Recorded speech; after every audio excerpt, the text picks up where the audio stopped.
I've been to the sea, I've been around the world, I've even been up a tree. There's one thing certain that I don't understand, what money can do to a woman and man. Talking about spend money, alright, you and me. Talking about spend money, well, I'm talking spend money, there's something to know. How it all started in the Bible book. When Adam and Eve, he took him a look. Next thing happened, he fell on his face. Spend money, took old Adam's Eden away. Talking about spend money, take it slow, don't be cheap. Talking about spend money, well, I talk about spend money, you can spend it and weep. Make them happy, you can make them cry. You can't do it out of, don't you even try. A losing hand ain't nobody's fault. Maybe you should rob a wealthy banker's vault. Talking about spend money, well, alright, you and me. Talking about spend money, well, I'm talking spend money, you can take it for free. Come on now.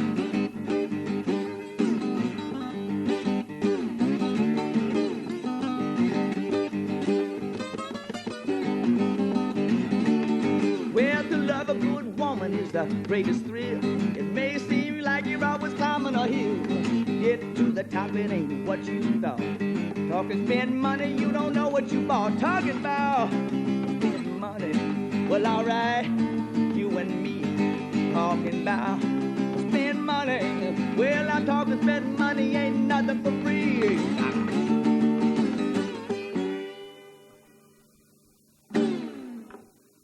Spent money there for my next guest, Roy Rogers. Roy, welcome to the Bridge. Thank you. That was great. Explain to me just briefly the principle of slide guitar. Oh, the principles of slide guitar. Well, first you have to tune the guitar to an open chord.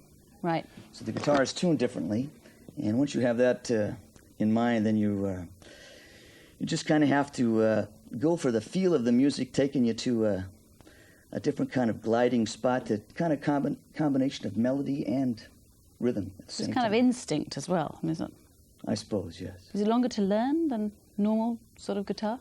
Yeah, yes, I started playing normal guitar when I was a boy, and got into slide guitar when I was about 14 or 15 years old. Right. And I heard Robert Johnson. You've probably heard that name from Eric Clapton and people like that, and just kind of turned my head around. You know, I said, wow, slide guitar, something new, you know, what a new sound. So just kind of taking it and running with it all these years. And that was it? And now you have a new album out called The Slide Zone. That's right. Are you pleased with it? Very happy with it. You know, it's our second album for Liberty EMI, and quite happy with how it came out. Got a great band that we're playing here in London with, and for me, I think, you know, music, I'm gotten more into writing some of my own songs as opposed to covering classic material, and I think... was that a difficult transition to make? It can be, yeah. For me, it's kind of come later on as opposed to sooner. I didn't write a whole lot of music when I was younger. Mm-hmm. I covered a lot of songs, and just now I'm beginning to, I think it's just a confidence building thing. I feel much more confident in saying something in a song, and but the slide guitar for me is it's a combination. You know, slide guitar is a very expressive way to play guitar. It looks very expressive. You do. Well, thank you. Look You're wonderful. really mimicking the voice, you know. Yeah. You've been doing a lot of producing, haven't you? I have indeed. Produced a lot of albums for John Lee Hooker, and you've, in particular, his latest. That's correct. We have a new album coming out for John in about February or March. It's called Chill Out, and it's the fourth one we've done. We've been, what can I say, nice work if you can get it, you know. I mean, sure, to work with John Lee Hooker has just been a thrill. Is it easier to produce somebody else than it is to produce your own stuff? Get asked that one a lot, you know. It can go both ways. I have to answer it kind of begging the question there. I haven't had a problem producing myself. Sometimes it's a question of wearing different hats. I wouldn't say it's easier to produce someone else because it depends on the situation you're talking about. In John Lee Hooker's case, we had a lot of people sitting in on the records, you know.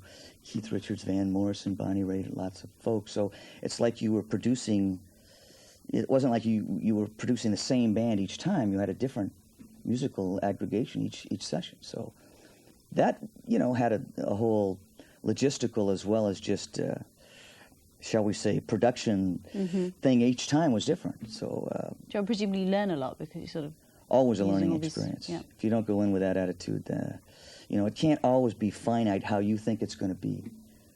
This kind of music, especially, the feeling is everything. You know, I mean, you're not overproducing or trying to slick it up by any means. You're trying to capture that whatever that is of the moment that the artist is trying to do, and that's why we like this kind of blues, and you know, it makes us feel something that's very human. So. What was it about the blues that attracted you originally? You know, I think it's that quality. It really, it's an emotional music, and I suppose as a kid, when I heard, especially the country players, Mississippi Delta players, it had such a depth to it that I didn't get. And believe me, I love rock and roll records and grew up with you know all kinds of listening to rock and roll when I was younger. But the blues had a quality, and it still does. It's I listen to Robert Johnson or anyone else.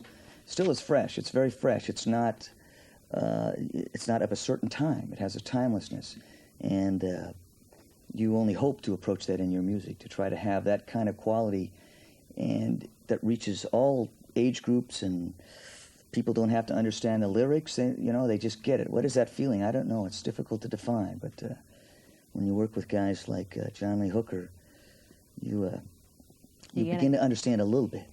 All right, well, maybe we'll understand a little bit more when you play it for us again. And the title of your next song is? This is called Stones in My Passway, and this is a song I recorded on my first EMI record, Sleight of Hand.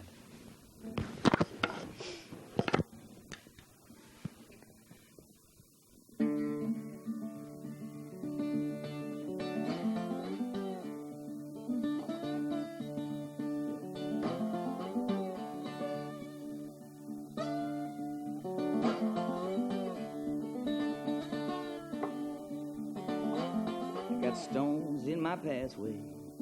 You know my road is dark at night. Got stones in my passway. You know my road is dark at night. Got a pain in my heart. It's taking my appetite.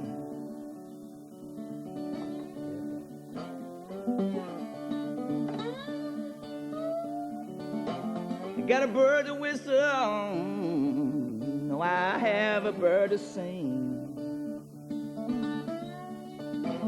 Got a bird to whistle, I have a bird to sing. I got a woman I'm loving,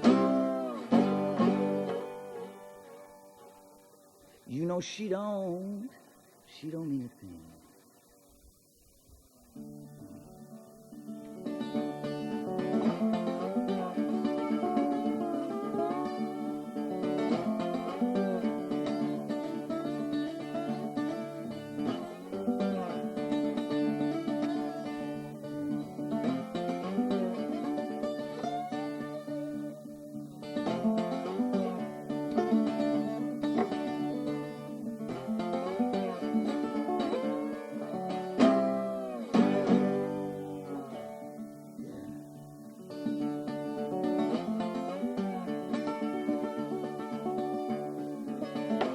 I got 3 legs that truck home. Please don't block my road. I got 3 legs that truck home. Please don't block my road. I'm caught in the cold 100 now. You know I book town. People, I've got to go.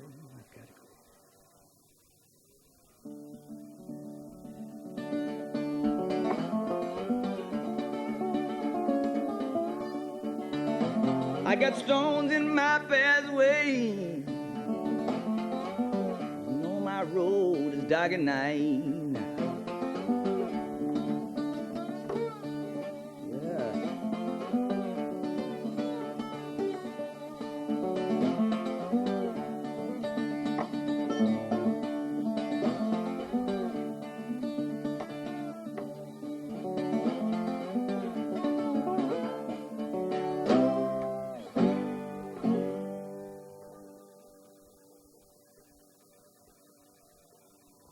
cappuccino, got a popsicles.